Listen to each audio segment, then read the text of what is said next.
Жеке ишкер Анарбек Жусупов 5 жылдан бери Каракулжа районуна өндүрүштүк ишкана ача албай убара. Ал 100 адамды жумуш менен камсыз кылган байпак жана калгатке иштеп чыгаруучу завод ачууну көздөп инвестор таппай келет. Мамлекет тарабынан ишкерлерди колдоо багытында арзандатылган насыялар, өндүрүш үчүн гранттык долбоорлор берилет деген маалыматтарды уккан менен иш жүзүндө алар курук сөз бойдон калган. Мындай мүмкүнчүлүктү борбордо оозунгандары алып кетип, аймакка жетпей калганы ишкердин ишенимин солгундаткан. Инвестор тартсак бизге арзан кредит берсе жакшы болот эле. Биз бул кредиттерди ала албай атабыз, арзан кредиттерди. Барбаган жерибиз калган эмес.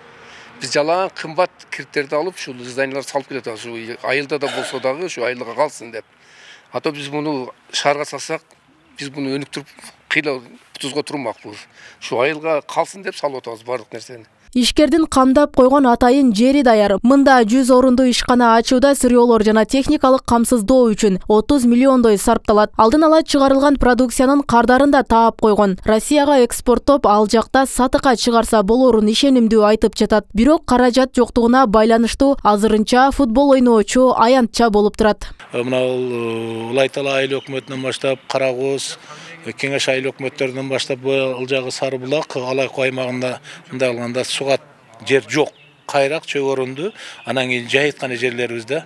Эми Тоо таштан келгендер ошо окшогон жакка чакан ишканалар ачылып калса, айрыкча уул кыздарыбыз келип ушул жерде иштеп өзүнүн канчалаган миңдеген үй бүлөсүн багат эле, бала чакасынын. Мында 2 спорттук футзал бар. Атайын аймактагы айыл жаштары үчүн курулган. Алардын бири жаштардын ден соолукту чыңдоочу борбору болуп кала берет. Ал эми экинчиси ошол эле жерде жаштарды жумуш менен камсыз кылуу максатын көздөп, өндүрүштүк ишкана кылуу ниетинде. Анткени долбоорду ишке киргизүү менен элеттеги агылган миграцияны аз да болсо тизгиндеп турса болорун билдирди. Келип көрүп келсе, бул объекти даяр да. Азыр бүт мына үстү жабылган, баардыгы даяр турат. Ушуга эле бир жакшы инвесторду тартып келип, анан жакшы арзан кредит берсе, бул ишкерге.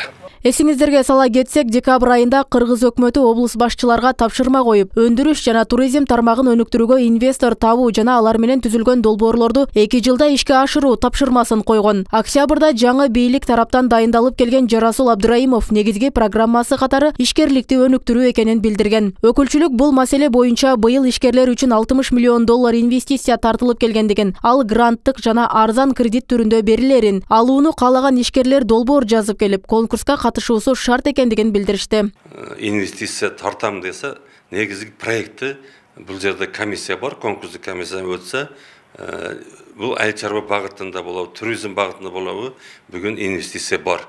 Андан ташкары биз инвесторлорду табыш үчүн өзүнү мындай проекттин реклама кылыш керек да. Жерлерге жеткириш керек. Аны негизинен биз биринчиден экспортко багытталган продукция болсо жакшы. Экинчиден сырье жергиликтүү ушул жердеги өзүбүздүн сырьелор болсо, ошондо проекттер жакшы өтөт да. Сөз болгон 60 миллиондук гранттын 50% туризм тармагына, калганы айыл чарба өндүрүштүк тармакка берилмекчи. Жогоруда айтып өткөндөй, аймактагы жеке ишкерлер да мына ушул быйылкы жылдагы өндүрүш үчүн тартылган инвестициялардан үмүт артып, аймактарга да бөлүнсө деген ниетте турушат. Роза Акматжан кызы, Мирзат Нуманов, 7 канал, Каракулжа району.